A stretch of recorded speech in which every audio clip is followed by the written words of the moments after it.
Hi friends, ബോട്ടണിയിലെ first ചാപ്റ്ററായ reproduction in organisms എന്ന ചാപ്റ്ററാണ് നമ്മൾ ഡിസ്കസ് ചെയ്യുന്നത്. പാർട്ട് 1 ഡിസ്ക്രിപ്ഷൻ ബോക്സിൽ കൊടുത്തിട്ടുണ്ട്. പാർട്ട് 1 കണ്ടതിന് ശേഷം മാത്രം പാർട്ട് 2 കാണാം. എങ്കിൽ മാത്രമേ ചാപ്റ്റർ കംപ്ലീറ്റ് ആയിട്ട് നിങ്ങൾക്ക് മനസ്സിലാവുകയുള്ളൂ. നിങ്ങൾക്ക് ക്ലാസ് മനസ്സിലാവുന്നുണ്ടെങ്കിൽ തീർച്ചയായിട്ടും നിങ്ങൾ ചാനൽ സബ്സ്ക്രൈബ് ചെയ്യണം. എങ്കിൽ മാത്രമേ ഞാൻ ഇനി എടുക്കാൻ പോകുന്ന നെക്സ്റ്റ് ചാപ്റ്റേഴ്സിൻ്റെ നോട്ടിഫിക്കേഷൻ നിങ്ങൾക്ക് അപ്പോൾ തന്നെ ലഭിക്കുകയുള്ളൂ. നെക്സ്റ്റ് നമുക്ക് പഠിക്കാനുള്ളതാണ് seasonal breeders and continuous breeders. Seasonal breeders എന്താണെന്ന് നോക്കാം. Cyclic changes occurs during favorable seasons in their reproductive phase. Animals which reproduce at a particular period of 1 year. Example, non-primate mammals.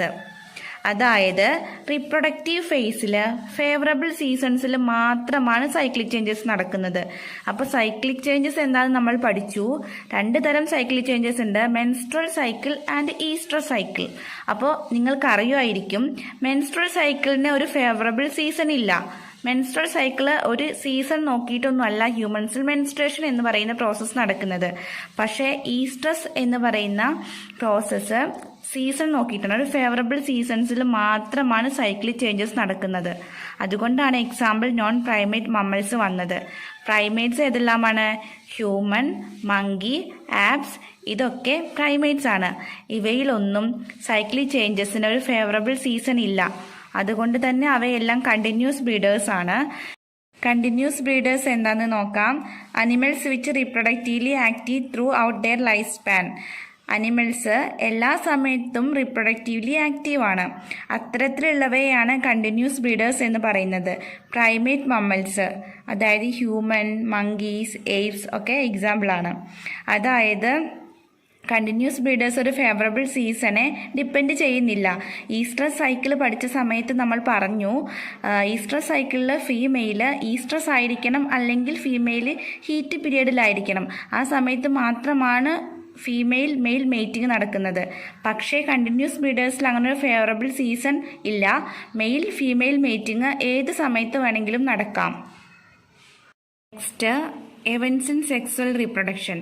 Sexual റീപ്രൊഡക്ഷനെ 3 events ആയിട്ട് തരംതിരിച്ചിട്ടുണ്ട്. Pre fertilisation, fertilisation, post fertilisation. അതായത് fertilisation എന്ന് പറയുന്ന പ്രോസസ്സിൻ്റെ മുൻപേ ഉള്ള ബോഡി ചേഞ്ചസും ഫെർട്ടിലൈസേഷൻ നടന്നതിന് ശേഷമുള്ള ബോഡി ചേഞ്ചസും. അതായത് pre fertilisation, fertilisation, post fertilisation. അപ്പോൾ നമുക്ക് പ്രീ ഫെർട്ടിലൈസേഷൻ എന്താണെന്ന് നോക്കാം. These include all the events of sexual reproduction before the fusion of gamete. അതായത് ഫ്യൂഷൻ ഓഫ് ഗമീറ്റ് എന്ന് പറയുന്നത് തന്നെയാണ് ഫെർട്ടിലൈസേഷൻ. അപ്പോൾ ഫെർട്ടിലൈസേഷൻ നടക്കുന്നതിൻ്റെ മുന്നേ നടക്കുന്ന എല്ലാ ബോഡി ചേഞ്ചസും ഉൾപ്പെടുത്തിയിട്ടുള്ളത് പ്രീ ഫെർട്ടിലൈസേഷനിലാണ്. പ്രീ ഫെർട്ടിലൈസേഷന് വീണ്ടും 2 എവൻ്റായിട്ട് തിരിച്ചിട്ടുണ്ട്, gametogenesis and gamete transfer. Fusion of gamete നടക്കുന്നത് ഫെർട്ടിലൈസേഷനിലാണ്. പ്രീ ഫെർട്ടിലൈസേഷനിൽ 2 എവൻ്റാണുള്ളത്, ഗമറ്റോജെനിസിസ് ആൻഡ് ഗമീറ്റ് ട്രാൻസ്ഫർ. അപ്പോൾ ഗമറ്റോജെനിസിസ് എന്താണെന്ന് നോക്കാം. It is a process of formation of 2 types of gametes. അതായത് ഗമറ്റോജെനിസിസ് എന്ന് പറയുന്നത് 2 തരത്തിലുള്ള ഗമീറ്റ് ഉണ്ട്. മെയിൽ ഗമീറ്റും ഉണ്ട്, ഫീമെയിൽ ഗമീറ്റും ഉണ്ട്. ഈ ഗമീറ്റ്സിൻ്റെയൊക്കെ ഫോർമേഷനെയാണ് ഗമറ്റോജെനിസിസ് എന്ന് പറയുന്നത്. അതായത് ഇത്തരത്തിലുള്ള എല്ലാ ഗമീറ്റും ഉണ്ടാവുന്ന ആ പ്രക്രിയ, അത് നമ്മുടെ ശരീരത്തിൽ ഫോം ചെയ്യുന്ന ആ ഒരു പ്രക്രിയയാണ് ഗമറ്റോജെനിസിസ് എന്നതുകൊണ്ട് ഉദ്ദേശിക്കുന്നത്. ഗമീറ്റ്സ് 2 തരത്തിലുണ്ട്, ഹോമോഗമീറ്റ്സ് ആൻഡ് ഹെറ്ററോഗമീറ്റ്സ്. ഹോമോഗമീറ്റ്സിനെ പറയുന്ന മറ്റൊരു പേരാണ് ഐസോഗമീറ്റ്സ്. 2 gametes are similar, both the gametes R motile and with same size. അതായത് മെയിൽ ഗമീറ്റും ഫീമെയിൽ ഗമീറ്റും സിമിലർ ആയിരിക്കും, ഒരേപോലെ ആയിരിക്കും. 2 ഗമീറ്റ്സിനും മോട്ടൈൽ, ചലനശേഷി ഉണ്ടായിരിക്കും, സെയിം സൈസും ആയിരിക്കും. അതായത് ഹോമോഗമീറ്റ്സ് എന്ന് പറയുന്നത് മെയിൽ ഗമീറ്റും ഫീമെയിൽ ഗമീറ്റും ഒരുപോലെ ഉള്ളവയാണ്. 2നും ചലനശേഷി ഉണ്ടായിരിക്കും, 2ഉം ഒരേ സൈസുമായിരിക്കും. അത്തരത്തിലുള്ളവയാണ് ഹോമോഗമീറ്റ്സ്. എക്സാമ്പിൾ ആണ് ക്ലാഡോഫോറ ഒരു ആൽഗയാണ്. ഹെറ്ററോഗമീറ്റ്സിനെ പറയുന്ന മറ്റൊരു പേരാണ് അനൈസോഗമീറ്റ്സ്. 2 ഗമീറ്റ്സ് ആർ ഡിസ്സിമിലർ. ഹോമോഗമീറ്റ്സ് നമ്മൾ പഠിച്ചു, മെയിൽ ഗമീറ്റും ഫീമെയിൽ ഗമീറ്റും സിമിലർ ആയിരിക്കും. അങ്ങനെയാണെങ്കിൽ ഹെറ്ററോഗമീറ്റ്സിൽ എങ്ങനെയാണ്? 2 ഗമീറ്റ്സ് ഡിസ്സിമിലർ ആണ്. Male gamete is small motile with 1 or 2 flagella. Male ഗമിറ്റിൻ്റെ ഫീച്ചേഴ്സ് പഠിക്കണം, മാറിപ്പോവരുത്. മെയിൽ ഗമീറ്റ് സ്മോൾ ആയിരിക്കും, മോട്ടൈൽ ചലനശേഷി ഉണ്ടായിരിക്കും, 1 or 2 ഫ്ലജല്ല. അതിൻ്റെ ബോഡിയിൽ 1 or 2 ഫ്ലജല്ല കാണപ്പെടും. Commonly called antherozoid or sperm. Male ഗമിറ്റിനെ പറയുന്ന പേരാണ് ആന്ത്രോസോയിഡ് അല്ലെങ്കിൽ സ്പേം. ഫീമെയിൽ ഗമിറ്റിൻ്റെ പ്രത്യേകതകൾ നോക്കാം. Female gamete is large, non motile, without any flagella. അപ്പോൾ മെയിൽ ഗമിറ്റിൻ്റെ ഓപ്പോസിറ്റ് ആണ് ഫീമെയിൽ ഗമിറ്റ് എന്ന് ഓർത്ത് വെക്കുക. മെയിൽ ഗമിറ്റ് സ്മോൾ ആണ്, ഫീമെയിൽ ഗമിറ്റ് ലാർജ് ആണ്. മെയിൽ ഗമിറ്റ് മോണ്ടൈലാണ്, ഫീമെയിൽ ഗമിറ്റ് നോൺ മോണ്ടൈലാണ്. മെയിൽ ഗമിറ്റിന് ഫ്ലജല്ല ഉണ്ട് ബോഡിയിൽ, ഫീമെയിൽ ഗമിറ്റിന് വിത്തൗട്ട് എനി ഫ്ലജല്ല. അപ്പോൾ ഈ ഫീമെയിൽ ഗമിറ്റിനെ പറയുന്ന പേരാണ് എഗ് ഓർ ഓവം. ഹെറ്ററോഗമീറ്റ്സിന് എക്സാമ്പിളാണ് ഫ്യൂക്കസ്. ഫ്യൂക്കസ് ഒരു ആൽഗയാണ്. അതുപോലെ ഹ്യൂമൻസ്. അടുത്തത് sexuality in organism. Organism may be bisexual or unisexual. Organisms ബൈസെക്സ്വലും ഉണ്ട്, യൂണിസെക്സ്വലും ഉണ്ട്. യൂണിസെക്സ്വൽ എന്താണെന്ന് നോക്കാം. യൂണിസെക്സ്വൽ അല്ലെങ്കിൽ പറയുന്ന മറ്റൊരു പേര് heterothallic or dioecious. Organisms with either male or female reproductive structure. Organism female reproductive സ്ട്രക്ചറോ അല്ലെങ്കിൽ മെയിൽ റീപ്രൊഡക്റ്റീവ് സ്ട്രക്ചറോ മാത്രം ക്യാരി ചെയ്യുന്നതായിരിക്കും. ഏതെങ്കിലും ഒന്ന് മാത്രം ക്യാരി ചെയ്യുന്ന ഓർഗാനിസത്തിനെയാണ് യൂണിസെക്സ്വൽ ഹെറ്ററോതാലിക് ഡയേഷ്യസ് എന്ന് പറയുന്നത്. എക്സാമ്പിളാണ് പപ്പായ, ഡേറ്റ് പാം. ഡേറ്റ് പാം എന്ന് പറഞ്ഞാൽ ഈത്തപ്പഴം. മാർക്കാൻഷ്യ, കോക്രോച്ച്. കോക്രോച്ചിൽ ഫീമെയിൽ കോക്രോച്ചും ഉണ്ട്, മെയിൽ കോക്രോച്ചും ഉണ്ട്. നമ്മൾ ഹ്യൂമൻസ് ഒക്കെ അങ്ങനെയാണ്. Next bisexual homothallic monoecious hermaphrodite.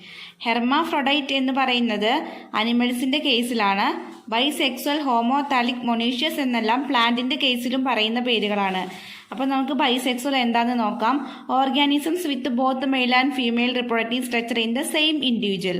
ഒരു ഇൻഡിവിജ്വൽ തന്നെ മെയിൽ റിപ്രൊഡക്റ്റീവ് സ്ട്രക്ചറും ഫീമെയിൽ റിപ്രൊഡക്റ്റീവ് സ്ട്രക്ചറും ക്യാരി ചെയ്യുന്നുണ്ടെങ്കിൽ അത്തരത്തിലുള്ളവയാണ് ബൈസെക്സ്വൽ ഹോമോതാലിക് മൊണീഷ്യസ് എന്ന് പറയുന്നത്. നമുക്ക് എക്സാമ്പിൾസ് നോക്കാം. കുക്കുർബിറ്റ്സ്, കോക്കനട്ട്സ്, കാര, എർത്ത് വേംസ്, സ്പോഞ്ച്, ടൈപ്പ് വേം, ലീച്ച്. കുക്കുർബിറ്റ്സ് എന്ന് പറഞ്ഞാൽ വെള്ളരി എന്ന പ്ലാന്റിൽ മെയിൽ ഫ്ലവേഴ്സും ഫീമെയിൽ ഫ്ലവേഴ്സും ഉണ്ടായിരിക്കും. അതായത് മെയിൽ റിപ്രൊഡക്റ്റീവ് സ്ട്രക്ചറും ഫീമെയിൽ റിപ്രൊഡക്റ്റീവ് സ്ട്രക്ചറും ഉണ്ടായിരിക്കും. അതുപോലെ തന്നെയാണ് കോക്കനട്ട്സ്, കാര എന്ന് പറയുന്ന പ്ലാന്റിലൊക്കെ. ഇനി എർത്ത് വേമിൻ്റെ കേസ് വരുമ്പോൾ എർത്ത് വേമിൽ മെയിൽ റിപ്രൊഡക്റ്റീവ് സ്ട്രക്ചറും ഫീമെയിൽ റിപ്രൊഡക്റ്റീവ് സ്ട്രക്ചറും ഒരു എർത്ത് വേം തന്നെയാണ് ക്യാരി ചെയ്യുന്നത്. എർത്ത് വേമിനെ നമുക്ക് മെയിൽ എർത്ത് വേം എന്നോ ഫീമെയിൽ എർത്ത് വേം എന്നോ സെപ്പറേറ്റ് ആയിട്ട് കാണാൻ കഴിയില്ല. സ്പോഞ്ചസ്, ടേപ്പ് വേം, ലീച്ച് ഇതിലൊക്കെ ഇങ്ങനെ തന്നെയാണ്. അതായത് ഒരു ഓർഗാനിസം മെയിൽ റിപ്രൊഡക്റ്റീവ് സ്ട്രക്ചറും ഫീമെയിൽ റിപ്രൊഡക്റ്റീവ് സ്ട്രക്ചറും ക്യാരി ചെയ്യുന്നുണ്ടെങ്കിൽ അത്തരത്തിലുള്ള ഓർഗാനിസത്തിനെയാണ് ബൈസെക്സ്വൽ എന്ന് പറയുന്നത്. നമ്മൾ യൂണിസെക്സ്വൽ എന്താന്ന് പറഞ്ഞു. ഒരു ഓർഗാനിസം ഒരു റിപ്രൊഡക്റ്റീവ് സ്ട്രക്ചർ മാത്രമാണ് ക്യാരി ചെയ്യുന്നത്. അതിന് നമുക്ക് മനസ്സിലാവാൻ ഏറ്റവും നല്ല എക്സാമ്പിളാണ് ഹ്യൂമൻസ്. ഹ്യൂമൻസിൽ മെയിൽ എന്നും ഫീമെയിൽ എന്നും സെപ്പറേറ്റ് ആണ്. യൂണിസെക്സ്വൽ ഫ്ലവേഴ്സ് എന്താന്ന് നോക്കാം. യൂണിസെക്സ്വൽ ഫ്ലവേഴ്സ് 2 ടൈപ്പ് ഉണ്ട്. സ്റ്റാമിനേറ്റ് ഫ്ലവറും ഉണ്ട്, പിസ്റ്റിലേറ്റ് ഫ്ലവറും ഉണ്ട്. സ്റ്റാമിനേറ്റ് ഫ്ലവറാണ് male flower, pistillate flower female ഫ്ലവറാണ്. ഓർത്ത് വെക്കണം, മാറിപ്പോവരുത്. സ്റ്റാമിനേറ്റ് ഫ്ലവർ എന്ന് പറഞ്ഞാൽ സ്റ്റെയ്മൻ മെയിൽ റിപ്രൊഡക്റ്റീവ് സ്ട്രക്ചറാണ്. പിസ്റ്റിലേറ്റ് ഫ്ലവർ, പിസ്റ്റിൽ എന്ന് പറയുന്നത് ഫീമെയിൽ റിപ്രൊഡക്റ്റീവ് സ്ട്രക്ചറാണ്. സ്റ്റാമിനേറ്റ് ഫ്ലവറും പിസ്റ്റിലേറ്റ് ഫ്ലവറും. നമുക്ക് ഡെഫിനിഷൻ നോക്കാം. The flower having male reproductive structure stamen is called സ്റ്റേമിനേറ്റ് flower. അതായത് മെയിൽ റിപ്രൊഡക്റ്റീവ് സ്ട്രക്ചറായ സ്റ്റെയ്മൻ ഉള്ളത് കൊണ്ടാണ് സ്റ്റാമിനേറ്റ് ഫ്ലവർ എന്ന് പറയുന്നത്. The flower having female reproductive structure pistil is called pistillate flower. Female reproductive സ്ട്രക്ചറായ പിസ്റ്റിൽ ക്യാരി ചെയ്യുന്നതിനെ pistillate flower എന്നും പറയുന്നു. യൂണിസെക്സ്വൽ ഫ്ലവേഴ്സ് 2 ടൈപ്പ് ഉണ്ട്. സ്റ്റാമിനേറ്റ് ഫ്ലവറും പിസ്റ്റിലേറ്റ് ഫ്ലവറും. അനിമൽസിൻ്റെ കേസിലാണെങ്കിലും പ്ലാന്റിൻ്റെ കേസിലാണെങ്കിലും യൂണിസെക്സ്വൽ എന്ന് പറയുന്നത് ഏതെങ്കിലും ഒരു റിപ്രൊഡക്റ്റീവ് സ്ട്രക്ചർ മാത്രം ക്യാരി ചെയ്യുന്നതായിരിക്കും. അപ്പോൾ സ്റ്റേമിനേറ്റ് ഫ്ലവർ എന്നും പിസ്റ്റിലേറ്റ് ഫ്ലവർ എന്നും നിങ്ങൾ സെപ്പറേറ്റ് ആയിട്ട് തന്നെ പഠിച്ചു വെക്കണം. സ്റ്റേമിനേറ്റ് എന്ന് പറയുന്നത് മെയിൽ ഫ്ലവർ ആണെന്നും പിസ്റ്റിലേറ്റ് എന്ന് പറയുന്നത് ഫീമെയിൽ ഫ്ലവർ ആണെന്നും ഓർത്ത് വെക്കണം. നെക്സ്റ്റിൽ കൊടുത്തിട്ടുള്ള ഒരു പോയിന്റ് ഡിസ്കസ് ചെയ്യാം.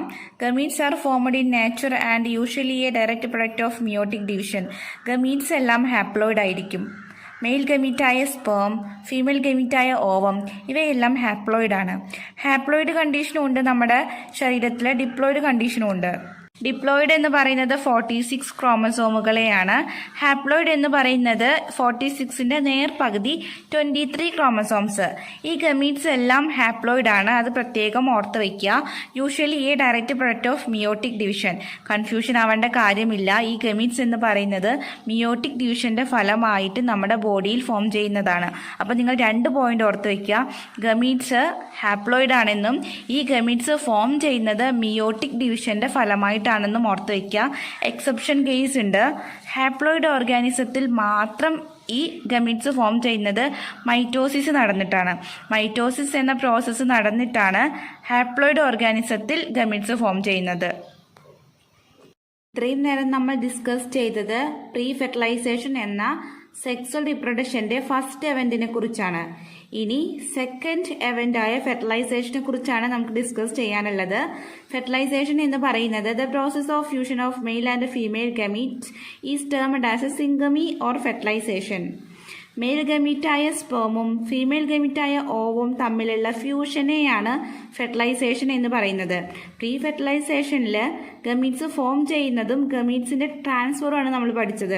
എന്നാൽ ഫെർട്ടിലൈസേഷൻ എന്ന് പറയുന്ന എവന്റിൽ ഫീമെയിൽ ഗമീറ്റിന്റെയും മെയിൽ ഗമീറ്റിന്റെയും ഫ്യൂഷനെയാണ് ഫെർട്ടിലൈസേഷൻ എന്ന് പറയുന്നത്. ഫെർട്ടിലൈസേഷന്റെ മറ്റൊരു പേരാണ് സിംഗമി. ഓർത്തിരിക്കണം, സിംഗമിയും ഫെർട്ടിലൈസേഷനും ഒന്ന് തന്നെയാണ്. മെയിൽ ഗമീറ്റിന്റെയും ഫീമെയിൽ ഗമീറ്റിന്റെയും ഫ്യൂഷനെയാണ് ഫെർട്ടിലൈസേഷൻ ഓർ സിംഗമി എന്ന് പറയുന്നത്. നെക്സ്റ്റ് ഇമ്പോർട്ടന്റ് ആയ ഒരു ടോപ്പിക്കാണ് parthenogenesis. Development of a female gamete to form new organisms without fertilisation. Female ഗമീറ്റായ ഓവം ഫെർട്ടിലൈസേഷൻ ഇല്ലാതെ തന്നെ, ഫെർട്ടിലൈസേഷൻ നടക്കാതെ തന്നെ ഒരു ന്യൂ ഓർഗാനിസമായിട്ട് മാറുന്ന പ്രക്രിയയെയാണ് പാർത്തനോജനസിസ് എന്ന് പറയുന്നത്. ഒന്നുകൂടെ പറയാം. ഫീമെയിൽ ഗമീറ്റായ ഓവം ഫെർട്ടിലൈസേഷൻ എന്ന പ്രോസസ്സ് നടക്കാതെ തന്നെ പുതിയ ഒരു ഓർഗാനിസമായിട്ട് ഡെവലപ്പ് ആവുന്നു. അതിനെയാണ് പാർത്തനോജനസിസ് എന്ന് പറയുന്നത്. എക്സാമ്പിൾസ് നോക്കാം. റോട്ടിഫയേഴ്സ് എന്ന വിഭാഗം, honey bees, some lizards and birds. Birds ഏതാണ്? ടർക്കി. ഫെർട്ടിലൈസേഷൻ 2 ടൈപ്സ് ഉണ്ട്. Internal fertilisation and external fertilisation. External fertilisation എന്താണെന്ന് നോക്കാം. The syngamy occurs outside the body of organism in the external medium. Water is called external fertilisation. Fertilisation നടക്കുന്നത് ഒരു ഓർഗാനിസത്തിന്റെ ബോഡിക്ക് പുറത്ത് വെച്ചിട്ടാണെങ്കിൽ അതിനെയാണ് external fertilisation എന്ന് പറയുന്നത്. എക്സ്റ്റേണൽ ഫെർട്ടിലൈസേഷന്റെ എക്സാമ്പിൾ ആണ് ബോണി ഫിഷസ് ആൻഡ് ഫ്രോഗ്. ഇവയിലെല്ലാം ഫെർട്ടിലൈസേഷൻ നടക്കുന്നത് ഔട്ട്സൈഡ് ദ ബോഡി ആയിരിക്കും. ശരീരത്തിന് പുറത്ത് വെച്ചാണ് ഫെർട്ടിലൈസേഷൻ നടക്കുന്നത്. വാട്ടർ ഒരു മീഡിയമായി കൺസിഡർ ചെയ്തുകൊണ്ടാണ് ഇവയിലെല്ലാം ഫെർട്ടിലൈസേഷൻ നടക്കുന്നത്. Next, advantages of external fertilisation. External ഫെർട്ടിലൈസേഷന്റെ ഗുണങ്ങൾ എന്തെല്ലാം എന്ന് നോക്കാം. Show great synchrony, release of a male and female gamete at the same time between the sexes in order to enhance the chances of syngamy. അതായത് female ഗമിറ്റായ ഓവവും male ഗമീറ്റായ sperm release ചെയ്യുന്നത് ഒരേ സമയത്താണ്. അത് രണ്ടും ഒരേ സമയത്ത് റിലീസ് ചെയ്യുന്നത് കൊണ്ട് തന്നെ ഫെർട്ടിലൈസേഷൻ നടക്കാനുള്ള സാധ്യത വളരെ കൂടുതലാണ്. ഹ്യൂമൻസിന്റെ ഒക്കെ കേസിൽ നമുക്ക് ആലോചിച്ചാൽ മനസ്സിലാവും. സ്പേം ഫീമെയിൽ ബോഡിയിലേക്ക് ഇൻജെക്റ്റ് ആയാൽ കൂടി ഓവം അവിടെ റിലീസ് ആയിട്ടുണ്ടോ ഇല്ലയോ അത് നമുക്ക് അറിയാൻ പറ്റില്ല. അതിനുള്ള സാധ്യത വളരെ കുറവാണ്. സ്പേം ഫീമെയിൽ ബോഡീൻ്റെ അകത്ത് എത്തിയാൽ കൂടി അവിടെ ഓവം ഉണ്ടായിക്കൊള്ളണം എന്ന് നിർബന്ധമില്ല. സാധ്യത വളരെ കുറവാണ്. അതുകൊണ്ട് തന്നെ ഫെർട്ടിലൈസേഷൻ നടക്കാനുള്ള സാധ്യതയും വളരെ കുറവാണ്. പക്ഷേ എക്സ്റ്റേണൽ ഫെർട്ടിലൈസേഷനിൽ അങ്ങനെയല്ല. സ്പേമും ഓവവും ഒരേ സമയത്താണ് റിലീസ് ചെയ്യുന്നത്. അതുകൊണ്ട് തന്നെ അത് ഫ്യൂഷൻ നടക്കാനുള്ള, ഫെർട്ടിലൈസേഷൻ നടക്കാനുള്ള സാധ്യത വളരെ കൂടുതലാണ്. എക്സ്റ്റേണൽ ഫെർട്ടിലൈസേഷന്റെ ഏറ്റവും നല്ലൊരു ഗുണം അത് തന്നെയാണ്. എക്സ്റ്റേണൽ ഫെർട്ടിലൈസേഷന്റെ ഡിസഡ്വാൻറ്റേജസ് എന്താണെന്ന് നോക്കാം. The offsprings are extremely vulnerable to predators. നമുക്ക് കൂടുതൽ എക്സ്പ്ലെയിൻ ചെയ്യേണ്ട ആവശ്യം വരുന്നില്ല. ആലോചിച്ചാൽ തന്നെ നമുക്ക് മനസ്സിലാവും. ഫെർട്ടിലൈസേഷൻ നടക്കുന്നത് വാട്ടർ എന്ന മീഡിയത്തിലാണ്. അതുകൊണ്ട് തന്നെ പ്രിഡേറ്റേഴ്സ്, ഇരപിടിയന്മാർ ഓഫ്സ്പ്രിങ്സിനെ നശിപ്പിക്കാനുള്ള സാധ്യത വളരെ കൂടുതലാണ്. ഓഫ്സ്പ്രിങ്സ് എന്ന് പറഞ്ഞാൽ എന്താണ്? യങ് വൺസ്, സന്താനങ്ങൾ. അവയാണ് ഓഫ്സ്പ്രിങ്സ് എന്ന് പറയുന്നത്. അപ്പോൾ ഓസ്പ്രിങ്സ് ഉണ്ടാവുന്നത് ബോഡിക്കകത്തല്ല, പുറത്താണ്, ഒരു മീഡിയത്തിലാണ് ഓസ്പ്രിങ്സ് ഉണ്ടാവുന്നത്. അതുകൊണ്ട് തന്നെ പ്രിഡേറ്റേഴ്സ് അവയെ നശിപ്പിക്കാനുള്ള സാധ്യത വളരെ കൂടുതലായിരിക്കും. Next, internal fertilisation. The syngamy which occurs in the body of organism is called internal fertilization. It is shown by terrestrial organisms belonging to fungi, higher animals such as reptiles, birds, mammals, and in majority of plants.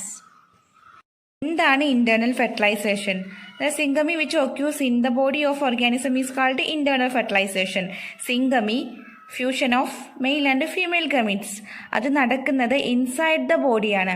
ശരീരത്തിനകത്ത് വെച്ചാണ് fertilisation നടക്കുന്നത്. അതാണ് internal fertilisation. ഹ്യൂമൻസിന്റെ കേസിലൊക്കെ സ്പെർമും ഓവും fuse ആവുന്നത് female ബോഡിക്കകത്ത് വെച്ചാണ്. അത്തരത്തിലുള്ള ഫെർട്ടിലൈസേഷനെയാണ് ഇന്റേണൽ ഫെർട്ടിലൈസേഷൻ എന്ന് പറയുന്നത്. It is shown by terrestrial organisms belonging to fungi, higher animals such as reptiles, birds, mammals and majority of plants. കൂടുതൽ ടെറസ്ട്രിയൽ ഓർഗാനിസത്തിലും കണ്ടുവരുന്നത് ഇന്റേണൽ ഫെർട്ടിലൈസേഷൻ ആണ്. Belonging to fungi, higher animals, reptiles, birds, mammals. പിന്നെ പ്ലാന്റ്സിന്റെ കേസിലും എല്ലാത്തിലും കണ്ടുവരുന്നത് internal fertilisation തന്നെയാണ്. Bryophytes, pteridophytes, gymnosperms and angiosperms, എല്ലാത്തിലും കണ്ടുവരുന്നത് ഇന്റേണൽ ഫെർട്ടിലൈസേഷൻ തന്നെയാണ്. സെക്സ്വൽ റീപ്രൊഡക്ഷൻ്റെ മൂന്നാമത്തെ എവൻ്റായ പോസ്റ്റ് ഫെർട്ടിലൈസേഷനാണ് ഇനി നമുക്ക് ഡിസ്കസ് ചെയ്യാനുള്ളത്. ഫസ്റ്റ് എവൻ്റ് പ്രീ ഫെർട്ടിലൈസേഷൻ നമ്മൾ ഡിസ്കസ് ചെയ്ത് കഴിഞ്ഞു. സെക്കൻഡ് എവൻ്റ് ഫെർട്ടിലൈസേഷനും നമ്മൾ ഡിസ്കസ് ചെയ്തു. ഇനി പോസ്റ്റ് ഫെർട്ടിലൈസേഷനാണ് നമുക്ക് ഡിസ്കസ് ചെയ്യാനുള്ളത്. പോസ്റ്റ് ഫെർട്ടിലൈസേഷൻ എന്ന് പറയുന്നത് ഫെർട്ടിലൈസേഷൻ നടന്നതിന് ശേഷമുള്ള ചേഞ്ചസിനെയാണ് പോസ്റ്റ് ഫെർട്ടിലൈസേഷൻ എന്ന് പറയുന്നത്. പോസ്റ്റ് ഫെർട്ടിലൈസേഷന് രണ്ട് പ്രോസസ്സായിട്ട് ക്ലാസിഫൈ ചെയ്തിട്ടുണ്ട്: formation of zygote and embryogenesis. Formation of zygote എന്താണെന്ന് നോക്കാം. Fertilisation lead to the formation of specialised cell called zygote. Post fertilisation നമ്മൾ ഡിസ്കസ് ചെയ്യാൻ പോണത് ഫെർട്ടിലൈസേഷന് ശേഷമുള്ള കാര്യങ്ങളാണ്. അപ്പോൾ ഫെർട്ടിലൈസേഷൻ നടന്നതിൻ്റെ ഫലമായിട്ട് ഒരു സ്പെഷ്യലൈസ്ഡ് സെല്ല് ഫോം ചെയ്യാണ്. ആ സ്പെഷ്യലൈസ്ഡ് സെല്ലിനെ പറയുന്ന പേരാണ് zygote. Fertilisation leads to the formation of specialised cell called zygote. Next, embryogenesis. Embryogenesis എന്താണെന്ന് നമുക്ക് ആലോചിച്ചാൽ മനസ്സിലാകും. നമ്മൾ പഠിച്ചു ഗമെറ്റോജെനസിസ്. ഗമെറ്റോജെനസിസ് എന്തായിരുന്നു? Formation of gamete. അപ്പോൾ എംബ്രിയോജെനസിസ് എന്തായിരിക്കും? ഫോർമേഷൻ ഓഫ് എംബ്രിയോ, അതായത് process of development of embryo from the zygote. ഈ സൈഗോട്ട് പിന്നീട് എംബ്രിയോ ആയിട്ട് ഡെവലപ്പ് ചെയ്യാണ്. സൈഗോട്ട് പിന്നീട് എംബ്രിയോ ആയിട്ട് ഡെവലപ്പ് ചെയ്യുന്ന പ്രോസസ്സിനെയാണ് എംബ്രിയോജെനസിസ് എന്ന് പറയുന്നത്. During embryogenesis zygote undergo cell division and cell differentiation. എംബ്രിയോജെനസിസ് നടക്കുന്ന സമയത്ത് സൈഗോട്ട് സെൽ ഡിവിഷന് വിധേയമാകുന്നുണ്ട്. കണ്ടിന്യൂസ് ആയിട്ട് സൈഗോട്ടിലെ മൈറ്റോസിസ് എന്ന് പറയുന്ന പ്രോസസ്സ് നടന്നുകൊണ്ടിരിക്കുന്നുണ്ട്. അതിന്റെ ഫലമായിട്ട് സെൽ ഡിഫറൻസിയേഷനും നടക്കുന്നുണ്ട്. സെൽ ഡിഫറൻസിയേഷൻ എന്ന് പറഞ്ഞാൽ എന്താണ്? ഓരോ സെല്ലിനും ഓരോ ഫങ്ഷൻസ് ഉണ്ടായിരിക്കും. അപ്പോൾ ഈ സെൽ ഡിവിഷന്റെ ഫലമായിട്ട് ഒരുപാട് സെല്ലുകൾ ഫോം ചെയ്യുകയും അവയെല്ലാം അതിന്റെ ഫങ്ഷൻ നിർവഹിക്കാൻ തരത്തിൽ ഡിഫറൻഷിയേറ്റ് ചെയ്യുകയും ചെയ്യുന്നതിനെയാണ് സെൽ ഡിഫറൻസിയേഷൻ എന്ന് പറയുന്നത്. കൺഫ്യൂഷൻ ആവേണ്ട കാര്യമില്ല. ഈ പോയിന്റ് ഒന്നും കൂടെ പറയാം. During embryogenesis zygote undergo cell division and cell differentiation. നിങ്ങൾ 2 പോയിന്റ് മാത്രം ഓർത്ത് വയ്ക്കുക. എംബ്രിയോജെനസിസ് നടക്കുന്ന സമയത്ത് സൈഗോട്ടിലെ സെൽ ഡിവിഷൻ നടക്കുന്നുണ്ട്, അത് മനസ്സിലാക്കി വയ്ക്കുക.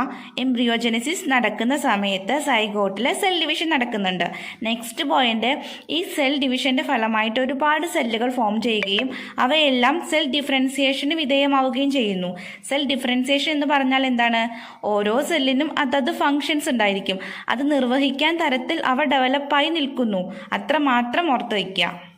Next point, in animal zygote start developing soon after it's formation. Zygote form ചെയ്ത ഉടനെ തന്നെ സൈഗോട്ട് ഡെവലപ്പ് ചെയ്യാനും തുടങ്ങുന്നു. അനിമൽസിന്റെ കേസിലാണ്, പ്രത്യേകം മനസ്സിലാക്കണം.